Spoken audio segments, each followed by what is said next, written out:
Musa ailəsi ilə birgə yolunu Sina dağı tərəfdən saldı. Dağın ətəyinə çatanda hər tərəfi qaranlıq bürümüşdü. Musa yolunu azıb çaşbaş qaldı. Hansı tərəfə gedəcəyini bilmədi. Bu zaman onun gözünə dağ tərəfdən işıq saçan bir od göründü. Arvadına tərəf dönüb dedi: "Burada dayan, məni gözlə. Uzaqda bir od gördüm. Gedim bir köz gətirim qızınaq." Musa od olan tərəfə getdi. Getdiyi yerin adı Tuva vadisi idi. Musa oda yaxınlaşdıqda sağındakı ağacdan qulağına bir səs gəldi. Ey Musa, həqiqətən mən sənin Rəbbinəm. Başmaqlarını çıxart, çünki sən müqəddəs Tuva vadisindəsən. Mən səni seçmişəm, sənə vəh olunanı dinlə. Həqiqətən mən Allahım, məndən başqa heç bir məbud yoxdur. Mənə ibadət et və məni xatırlamaq üçün namaz qıl. Bu Musanın və hər kəsin Rəbbi olan Allah idi. Musa onu görə bilmirdi, ancaq səsini eşidirdi. Bu Allahın sözü idi. Musaya vəhy edirdi. Beləcə Allah Musanı peyğəmbər seçdi və ona yalnız Allaha ibadət etməyi əmr etdi. Musanın əlində əsası vardı. Onu özü ilə gəzdirir və ona söykənirdi. Allah dedi: Musa, əlindəki əsanı yerə at. Musa əsanı yerə atdı və o dərhal ilan olub sürətlə sürünməyə başladı. İlan nəhəng idi.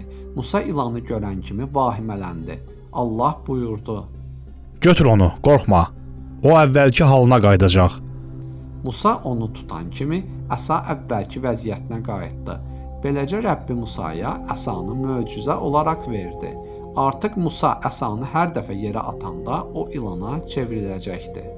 Rəbbi Musaya ikinci möcüzəsini də verdi. Musa əlini qoynuna qoyduqda o işıq saçırdı. Bu möcüzələr Musaya zalım Firona və onun sarayındakılara qarşı güclü olmaq üçün verilmişdi.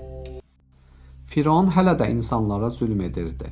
Allah isə yaratdığı insanların bir-birinə ziyan törətmələrini deyil, ədalətli olmalarını istəyirdi. Ona görə də Rəbbi Musaya Fironun yanına getməsini əmr etdi. Fironu zülm etməkdən çəkinmək və tək Allaha ibadət etməyə çağırmasını istədi. Musa Fironun qarşısına tək çıxmaqdan çəkinirdi. Çünki illər öncə onun tayfasından olan adamı öldürmüş və qaçmışdı. Həm də Musanın dilində kəkələmə var idi. Yaxşı danışa bilmirdi. Bir gün Musa: "Ey Rəbbim, mənə güc ver. İşimi yüngülləşdir. Dilimdəki düyünü aç ki, sözümü anlasınlar. Bir də qardaşım Harunu mənə köməkçi, işimə ortaq et. Qoy o mənə dayaq və arxa olsun." deyə dua etdi. Allah sevimli bəndəsi Musanın duasını qəbul etdi. Haruna da vəhy edib, ona da peyğəmbərlik verdi. Sina dağında olarkən Musa peyğəmbərə belə bir nida gəldi. Fironla yumşaq danışın, onu haqqa dəvət edib deyin ki, biz səni yaradanın elçisiyik. Kim bizim dəvətimizi qəbul etməsə, onu ilahi əzab gözləyir.